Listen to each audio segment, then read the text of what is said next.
Good morning, children. This is your history class. We are seeing our first lesson in our history book, Tracing Changes Through Thousand Years.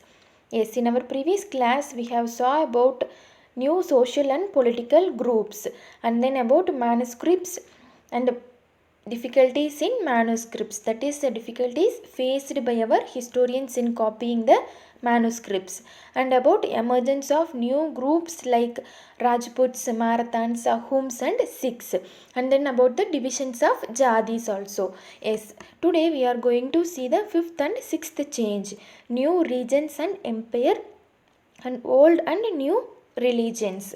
Yes, let's go for the fifth change, new regions and empire. Yes, we have a Sanskrit prashasti. Prashasti means a poem that describes about Delhi Sultanate.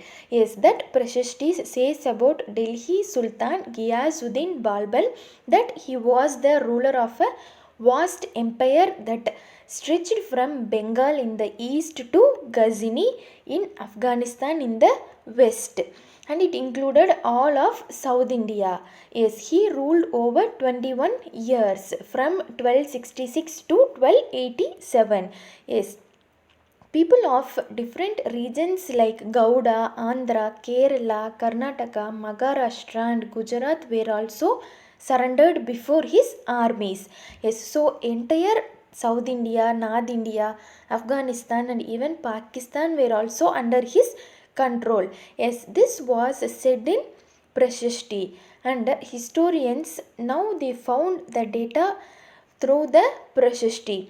Yes, and at the same time they try to understand why rulers kept claiming to have control over different parts of the subcontinent.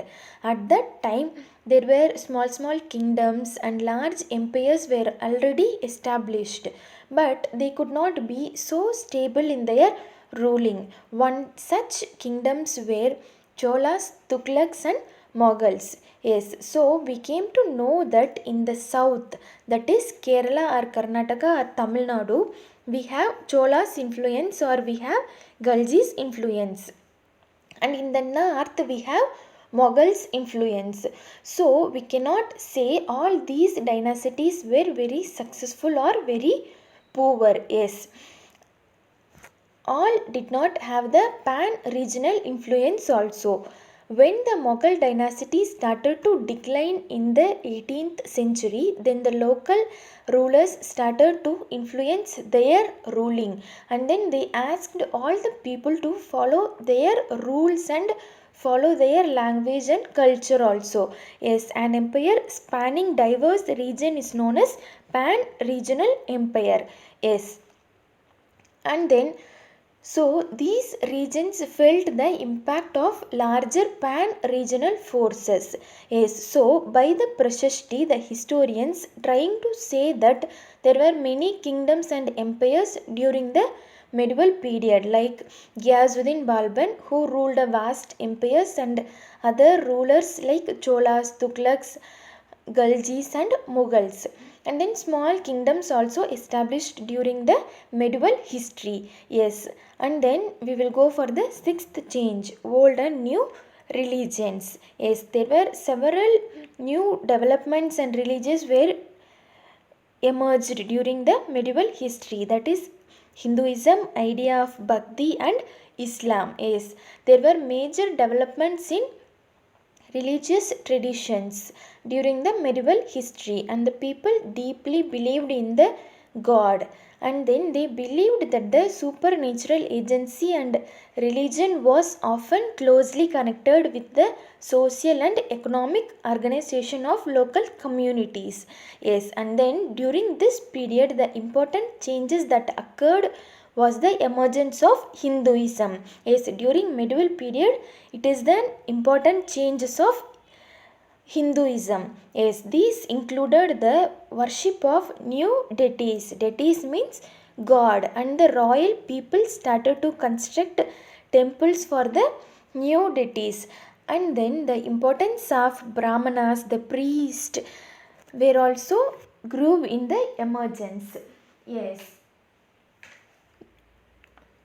their knowledge of Sanskrit text earned the Brahmanas a lot of respect in society. Yes, because of the Sanskrit language, the Brahmanas they became dominant in the society. Yes, their dominant position was support of their patrons.